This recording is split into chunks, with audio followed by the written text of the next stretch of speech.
Guys, welcome back to my channel Goku lifestyle. आप सब कैसे हो? आई होप आप सब लोग बहुत अच्छे होंगे। तो काफ़ी दिन, आई थिंक बहुत महीने, लगभग 7-8 महीने या लगभग 1-1.5 साल हो गया होगा जब बैठ के आराम से बात नहीं किया हो आप लोगों से, है ना। तो आज सोचा कि कुछ क्यों ना थोड़ा थोड़ा टिप्स दिया जाए आप लोगों को, और किस चीज़ के बारे में, यस वो भी मैं बताऊंगी। एंड कुछ मेरे मन की बात जो मेरे मन में है वो आप लोग से शेयर करूँगी। तो काफ़ी टाइम बाद वक्त मिला है कि आप लोगों के पास बैठ के अपने दिल की बात आप लोग से शेयर करूँ। एंड आप लोग, बहुत लोग कनेक्ट भी कर पाएंगे और बहुत लोग शायद फॉलो भी कर पाएंगे छोटे छोटे टिप्स जो कि डेली लाइफ में, डेली रूटीन में मेरा चल रहा है राइट नाउ। So welcome. तो चलिए थोड़ा सा भी आराम से बैठते हैं। तो अभी बैठ गए हैं एक जगह पे और हम अभी बातें करेंगे, कुछ अच्छी अच्छी बातें, कुछ कुछ चीज़ें जो मैं एक्सपीरियंस कर रही हूँ। एंड अपडेट, मेरे अपडेट अभी तक क्या चल रहा है क्या नहीं। तो ये है कि कभी कभार ना आपको खुद पे ना बहुत ज़्यादा प्राउड फील करना चाहिए एज अ वूमेन। ऐसा नहीं है कि जेंट्स अपने आप पे प्राउड फील नहीं, जेंट्स को अपने आप पे प्राउड फील नहीं करना चाहिए, ऐसा नहीं है। पर एज अ वुमेन वो बहुत चीज़ों से वो गुजरती है ना। जैसे कि अपने बाल बच्चे, घर संभालना, अपना जॉब संभालना, इधर उधर सब चीज़ मैनेज कर लेती है। आई थिंक एक जो औरत है ना उसमें इतना पावर है, इतना वो इतनी मतलब इतनी उसमें शक्ति है कि वो हर चीज़ को मैनेज कर सकती है, हर चीज़ को वो अच्छे से सेटल कर सकती है। तो जहाँ तक मुझे लगता है, क्योंकि मैं खुद एक अभी जो भी अब तक जो भी सिचुएशन चल रहा है, मैं उन सब चीज़ों को बहुत अच्छी तरह से हैंडल कर पा रही हूँ। क्योंकि मुझे लगता है कि मैं बहुत स्ट्रॉन्ग बन गई हूँ, मैं बहुत स्ट्रॉन्ग हूँ। और मुझे अपने आप पे बहुत ज़्यादा प्राउड फील होता है इस चीज़ का कि मैं कितनी स्ट्रॉन्ग हूँ। एंड कभी कभी खुशी भी महसूस होती है ना कि आप स्ट्रॉन्ग हैं आप। तो बस मैं अगर अपनी बात करूँ, अपनी एक्सपीरियंसेस, अपनी अपडेट टिल नाउ, तो अभी बहुत ज़्यादा मैं हैप्पी लाइफ जी रही हूँ। क्योंकि बच्चों के साथ जो एक टाइम स्पेंड है, बच्चों को ग्रो करते हुए देखना ना, वो एक मैजिकल है। मुझे लगता है कि जिनके बच्चे हैं, आई होप वो समझ सकते हैं, जिनके बच्चे नहीं हैं वो क्या समझेंगे, है ना। पर जब हो जाएंगे ना तो आपको भी पता चलेगा। थोड़ा सा हौच पौच टाइम, अपने लिए टाइम नहीं निकलता, सारा बच्चों के लिए ही टाइम होता है। तो थोड़ा सा हौच पौच सिचुएशन होता है स्टार्टिंग में, बट धीरे धीरे धीरे करके सेटल हो जाता है। चाहे वो एक बच्चे हो, चाहे 2 बच्चे हो, चाहे 3 बच्चे हो। आई थिंक एक लेडी ना बिल्कुल अच्छे से मेंटेन कर लेती है टाइम को, सब चीज़ को। तो हालांकि आजकल बताइए, अब स्कूल खुल गए हैं तो छोटे बच्चों को भी संभालना है, बड़े को स्कूल भी भेजना है ना। काफ़ी मदर्स ये सब भी काम कर रही हैं, और घर में खाना पीना सब चीज़, ये सब चीज़ देखना, मतलब ऑल ओवर जो भी एक एक्टिविटी एक औरत का होता है घर पे, वो बहुत ज़्यादा बिज़ी स्केड्यूल टाइप होता है। तो मुझे लगता है कि एक औरत के लिए, जो हाउस वाइफ है, उसके लिए ना संडे ना मंडे कोई वो नहीं है, उसका तो हर पल काम है। तो मैं बहुत ही ज़्यादा मिडिल क्लास नहीं बोल सकती हूँ, एवरेज, ठीक है, एवरेज फैमिली में मेरी बर्थ हुई है। और जो एक स्टडी मेरा जो है ना, वो बहुत ही ज़्यादा कुछ इधर कुछ इधर कुछ। तो गाइस अभी सिलेंडर वाला आया था, तो जब भी मैं वीडियो बनाने लगती हूँ ना, सिलेंडर वाला कोई मतलब सब्जी वाला, ये सब आता ही रहता है यहाँ पे। तो अभी फिर मुझे वीडियो स्टॉप करके सिलेंडर लेके आई हूँ। तो मैं ये बता रही थी कि मेरी जो स्टडी है ना, वो बहुत ही इधर कुछ इधर कुछ इधर कुछ ऐसे में हुआ है। क्योंकि मेरे पापा थे आर्मी में, तो आर्मी की लाइफ तो आप जानती हो ना, जहाँ पे ट्रांसफ़र होता है वहीं पे बच्चों की भी स्टडी साथ साथ में चलती है। तो फाइनली देहरादून में जब पापा की ट्रांसफ़र हुआ, तो यहाँ पे सारी स्टडीज़ कंप्लीट हुआ, जॉब भी यहीं लगा। तो बाकी हरिद्वार में जॉब किया, देहरादून में जॉब किया, यहीं पे सब सेटलमेंट हुआ। तो हम लोग मतलब फिर बाद में फिर शादी हो गई, ठीक है, लव मैरिज थी मेरी, तो शादी हो गई, फिर उड़ीसा चले गए कुछ टाइम के लिए, कुछ टाइम नहीं, मैं शादी के बाद शायद बहुत ही कम मैं उड़ीसा रही हूँ, क्योंकि जॉब इधर था, सब चीज़ इधर था, तो फिर वहाँ क्या करते हैं ना, तो इनका भी जॉब इधर ही था, तो अभी भी इधर ही है, तो right now we are in इधर चढ़ा हुआ ही। ऑब्वियसली लव मैरिज आसान नहीं होता ना, बहुत ही ज़्यादा ही हौच पौच एक लाइफ जो है, एक जो ज़िंदगी ना बिल्कुल ऐसे हो गई हम दोनों की, तो पर धीरे धीरे धीरे सब चीज़ सेटल हुआ, तो वो सब चीज़ मैं किसी और टाइम आप लोग से शेयर करूँगी कि कैसे हम मिले, कैसे क्या हुआ क्या नहीं हुआ। यस, माय लव स्टोरी है ना, आप लोग से भी शेयर करूँगी, ठीक है। उसके बाद हेल्थ इश्यूज़ कुछ टाइम, एटलीस्ट 2-3 साल तक हेल्थ इश्यूज़ मेरे साथ बहुत चले कि मैं आयुर्वेदिक दवाई खाना, एलोपैथिक दवाई खाना, है ना, बहुत चीज़ें हुआ मेरे साथ। तो ये सब चीज़ें जो भी हैं ना, मैं आप लोग से शेयर करूँगी। तो फिर धीरे धीरे करके आफ्टर शादी के 4 साल बाद बेबी हमारे हुए, कंप्लीट फैमिली अभी हम लोग हो गए हैं। क्या दूसरे लगाओ, वहीं बैठो। जैसे कि मेरी डिलीवरी जो है वो मेरी सी सेक्शन से ही था, और बहुत लोगों का ये ऐसा कहना भी होता है कि नॉर्मल नहीं कर पा रहे हैं, इसलिए सी सेक्शन ईज़ी स्टेप है।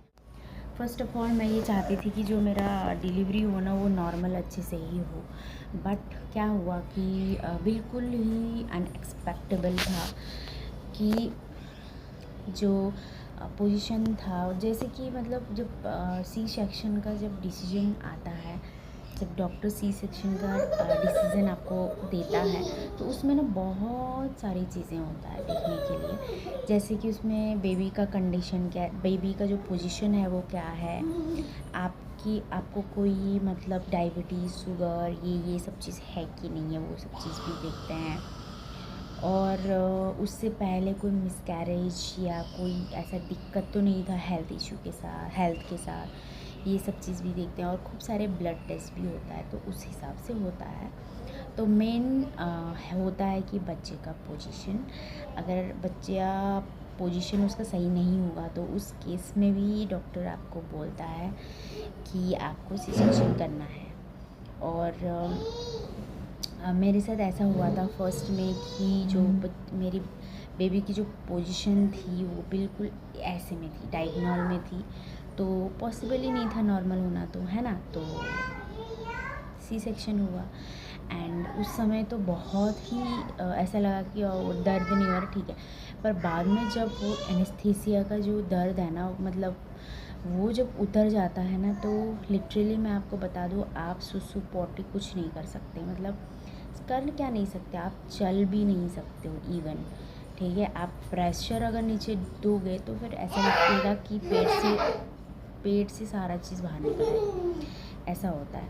तो मेरा जो फर्स्ट के तुरंत बाद तो खाना भी नहीं खाना होता, ऑपरेशन के 8-9 घंटे पहले ही आपको खाना के लिए बंद कर देते हैं, कि मतलब 8 घंटे पहले, जैसे ऑपरेशन होना है उसके 8-9 घंटे पहले आपको खाना नहीं खाना है। तो ऑपरेशन होने के 24 घंटे तक आपका जो पेट है ना वो पूरा खाली रहता है, और उसमें आप सोचिए कि क्या ही आपको पॉटी आएगी, सुसु आएगी, क्या ही आएगा, कुछ नहीं आता है। तो फिर डॉक्टर क्या करते हैं कि डॉक्टर ना वो देते हैं, कुछ दवाई देते हैं जिससे जो भी मतलब पेट में अन्न सन वो हुआ है वो निकल जाए। तो जब तक आपको मतलब टॉयलेट नहीं आ जाता तब तक डिस्चार्ज नहीं करते, तो अच्छे से मतलब स्टूल पास हो जाता है आपका, तो फिर तभी डिस्चार्ज मिलता है। तो पर जो एक लगता है कि शायद नॉर्मल में कुछ घंटे पेन वो लोग सहते हैं, उसके बाद बच्चा निकलता है, उसके बाद तो लाइफ मतलब इतना तो कुछ कटफट नहीं है ना उनके शरीर में। पर सी सेक्शन में बहुत ज़्यादा ही लगभग मतलब 4-5 घंटे नहीं, मतलब कुछ घंटे बाद, 2-3 घंटे बाद तो एनेस्थीसिया का जो भी वो है ना, उसका सुन करने वाला जो पावर है वो ख़त्म हो जाता है। उसके बाद तो इतना पेन होता है कि आप 2 कदम चल नहीं सकते। बोलते कि फर्स्ट सी सेक्शन के बाद एटलीस्ट आपको 3 साल या 4 साल का गैप लेना ही पड़ेगा, क्योंकि जो स्टिच लगा है ना वो उसको हील होने में काफ़ी टाइम लगता है और उसको टाइम देना चाहिए, अदरवाइज़ बहुत ज़्यादा रिस्क पड़ सकता है। तो उस बीच में नहीं होना चाहिए, ठीक है, कि सेकेंड प्रेगनेंसी आपकी कंसीव हो जाए, वो नहीं होना चाहिए। बट मेरे साथ क्या हुआ, मेरे साथ ऐसा भी है कि जिसको अगर दुनिया में आना है ना, वो कोई भी सिचुएशन हो वो आ ही जाता है। तो प्लान के अकॉर्डिंग कुछ होता नहीं, वो ऑलरेडी डिसाइडेड रहता है कि क्या कब होना है क्या नहीं होना है। तो हमारे साथ ऐसा ही हुआ। और जब दित्या थोड़ी बड़ी हो गई तो फिर थोड़ी से हेल्थ इश्यूज़ मेरे काफ़ी पहले से ही चल रहे थे, जिसका मैं जब तक मैं प्रेग्नेंट थी तब तक तो मैंने मेडिसिन नहीं खाया, बट आफ्टर प्रेगनेंसी मैंने जब डिलीवरी हुई मैंने फिर दवाई चालू किया उसका। तो दवाई खाती रही, थोड़ा सा रिकवर भी होती गई, अच्छा लगा मुझे, बहुत बढ़िया हुआ। उसके बाद तुरंत मैंने क्या किया, उसके बाद क्या हुआ मैं आपको बता रही हूँ, मैं भूल गई बीच में कि जैसे ही मेरा जो एक्सपीरियंस है, जैसे ही आपका जैसे स्टिच खुल जाता है ना, उसके बाद तो आप क्या करना, मैंने क्या किया था, मैंने ना जो सूती का कपड़ा होता है ना, वो एक दुपट्टा होता है जो सूती का, वो ना आप अपने जैसे ही स्टिच खुल जाता है तो वो हल्के से अपने पेट में इस तरह बांध के रखिए, क्योंकि ना उससे क्या होता है कि एक तो आप सपोर्ट मिलता है, बच्चे को अगर फीडिंग करना है तो सपोर्ट मिलता है, चलने फिरने में सपोर्ट मिलता है। तो वो मुझे मुझसे ना बहुत ज़्यादा हेल्प मिला। मुझे वैसे डॉक्टर ने ही मुझे सजेस्ट किया था फर्स्ट टाइम में कि आप हल्का सा जो भी कपड़ा है, जैसे दुपट्टा टाइप है, कुछ भी है, वो ना हल्का सा पेट में आप बांध सकते हो। तो उस समय मैंने बांधा तो बहुत ज़्यादा हेल्प मिला, जैसे बेड से उठना बैठना, बच्चे को कैरी करना, फीडिंग कराना, है ना, बहुत ज़्यादा हेल्प मिला। उससे दो चीज़ें अच्छी हुई कि पेट भी बाहर नहीं निकला, फर्स्ट ऑफ ऑल पेट बाहर नहीं निकला, क्योंकि उस समय जो आपकी बॉडी है ना, जैसी बन गई ना, जैसे आपने रखा वैसे ही बॉडी बन जाएगा। तो बहुत मैं ग्रेटफुल हूँ उस नर्स का कि मतलब उसने मुझे ना ये सब चीज़ बताया कैसे से करना, तो पेट नहीं निकलेगा। तो वाकई में मेरे दोनों सी सेक्शन में ना मेरा पेट नहीं निकला। कि अभी मैं बहुत लोगों का ऐसे देखती हूँ जिनका सी सेक्शन हुआ है, उनका मतलब बहुत ज़्यादा पेट बाहर निकला है, और बहुत लोग हैं जिनका नहीं निकला है। बहुत लोग जो बेल्ट है ना, डिलीवरी के तुरंत में बेल्ट भी पहनते हैं, पर बेल्ट इतना मतलब मुझे कंफर्टेबल नहीं लगता, क्योंकि बेल्ट उतारो फिर लगा, वो थोड़ा सा हैवी भी होता है बेल्ट, है ना, और इतना कौन वो करे कि मतलब लगभग 2-2.5 हज़ार का तो बेल्ट ही होगा, या 16-17-1800 का, पता नहीं कितने का तो बेल्ट होगा। इससे अच्छा जो आपके घर में जो प्रेजेंट सूती के जो भी कपड़े हैं ना, वो आप बांध के रखिए अप्रॉक्स 1-1.5 महीने तक, देखो फिर कैसा मतलब पेट बाहर बिल्कुल नहीं निकला, मेरा तो नहीं निकला। तो यही सब हेल्दी होता है ना, जैसे डिलीवरी के बाद या ऑपरेशन के बाद, ये सब जो एक हेल्थ आपकी मतलब हेल्दी हो जाते हो ना, वैसा मेरा बॉडी बिल्कुल नहीं हुआ। मैं बहुत ज़्यादा हैप्पी हूँ। एंड सेकंड जो मेरी जो सिजेरियन हुआ, उसमें क्या हुआ कि शुरू में तो कुछ पता ऐसा नहीं चला, बाद में जब बेबी का वेट ग्रोथ होता गया ना, तो एट दी एंड बहुत ज़्यादा पेन हुआ गाइस, बहुत ज़्यादा, मैं बता नहीं सकती। मैं बस रो रही थी कि जल्दी से बच्चा बाहर निकालो, क्योंकि एक तो स्टिच हुआ है पहला वाला, और सेकंड वाला मैं नॉर्मल नहीं कर सकती थी। अगर कुछ 3-4 साल का गैप होता तो शायद नॉर्मल हो सकता था, बट सेकंड वाला भी मैं सी सेक्शन ही मुझे करना पड़ा। नॉर्मल मैं नहीं जा सकती, क्योंकि जो बेबी का वेट इतना बढ़ गया था कि स्टिच खुलने वाले थे अंदर ही अंदर। तो 1 हफ़्ता या 2 हफ़्ता वेट करना था, उससे पहले ही इवन मैं चल नहीं पा रही थी, बैठ नहीं पा रही थी, मुझे बहुत ज़्यादा डर भी लग रहा था कि कुछ ना हो जाए। तो फाइनली एक डेट डिसाइड हुआ और मैं एडमिट हुई।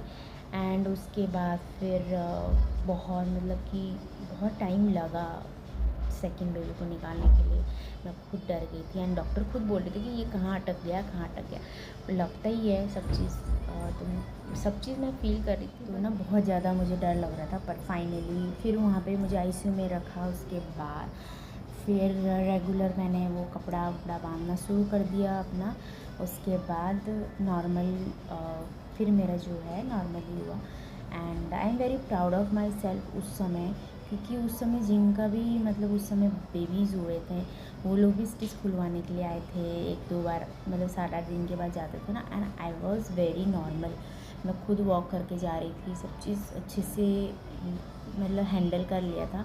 और मेरे साथ साथ वाले जो थे वो लोग व्हील चेयर पर आए थे। जस्ट इमेजिन कि मैंने बोला आप लोग को क्या हुआ, तो वो कहने लगे कि नहीं हमको तो पेन हो रहा है, ये हो रहा है, वो हो रहा है। तो कहीं ना कहीं मैं ये बोलती हूँ कि भगवान उनका साथ देते हैं जिनका साथ कोई नहीं होता एट दी एंड। कि भगवान को भी पता था कि मतलब ऐसा सिचुएशन है फिर भी कोई साथ में नहीं है, तो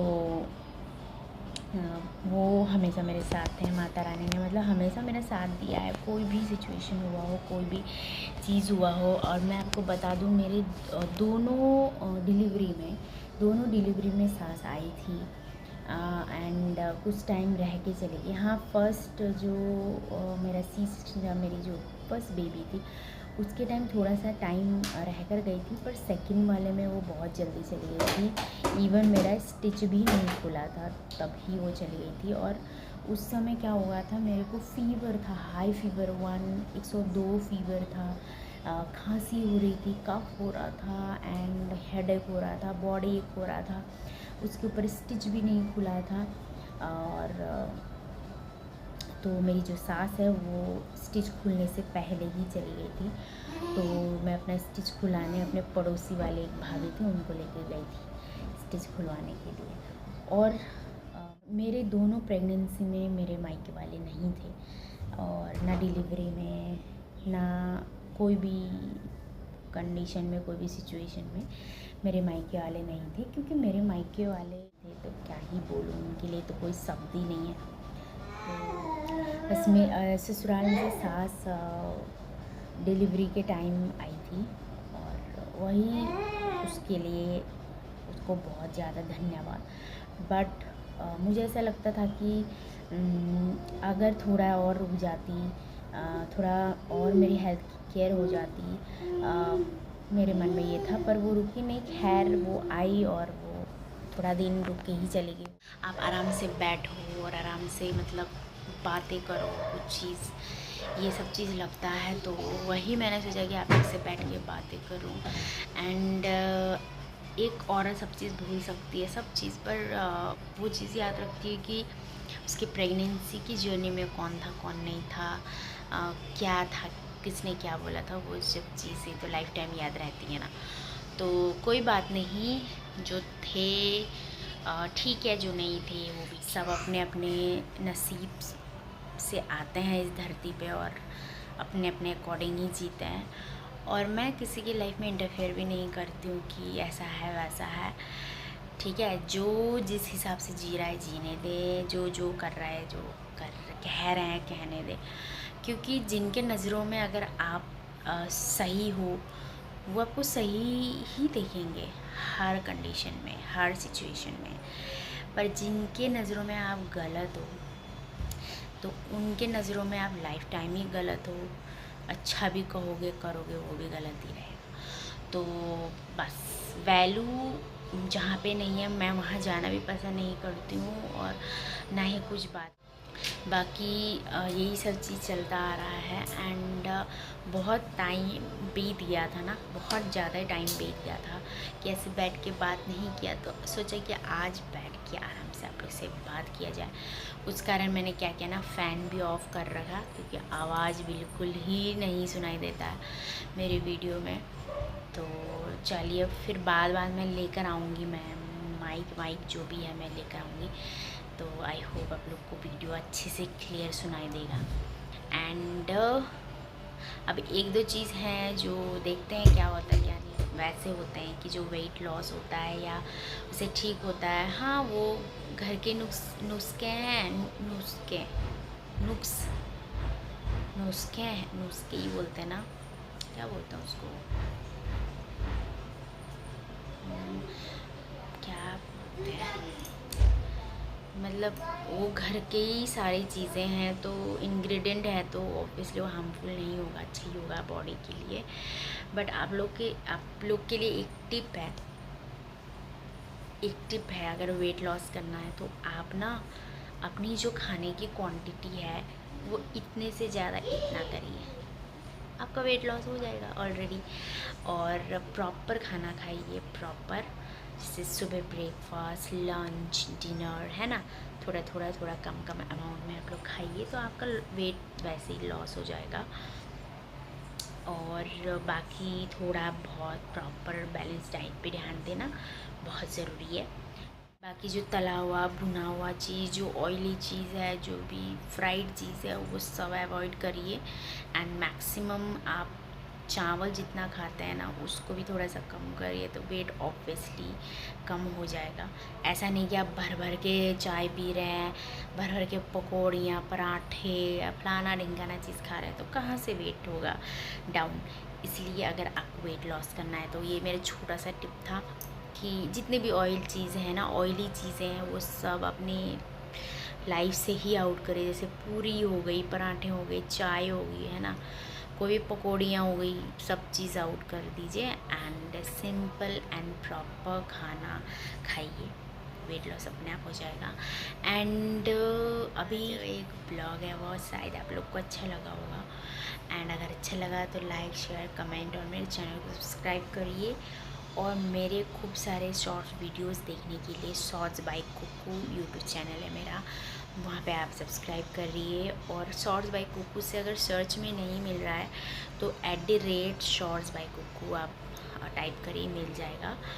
और मेरे इंस्टाग्राम आईडी है कुकू लाइफस्टाइल, वहाँ पर भी जाके मेरे को फॉलो करिए। और मेरे डेली न्यू मेरे रील्स पर भी है, मैं बहुत अच्छी रील्स ट्राई करती हूँ तो वहाँ पर शेयर करती हूँ, आप लोग वहाँ पर भी जाके मेरे को फॉलो करिए। थोड़ा करके वीडियो मैं बना लेती हूँ ताकि आप लोगों से मैं कनेक्टेड रहूँ। तो आई होप आज का ये वीडियो अच्छा लगा होगा, अगर अच्छा लगा तो लाइक, शेयर, कमेंट करिए ढेर सारा। कितनी बार बोल दिया, आई थिंक 2-3 बार बोल दिया ना।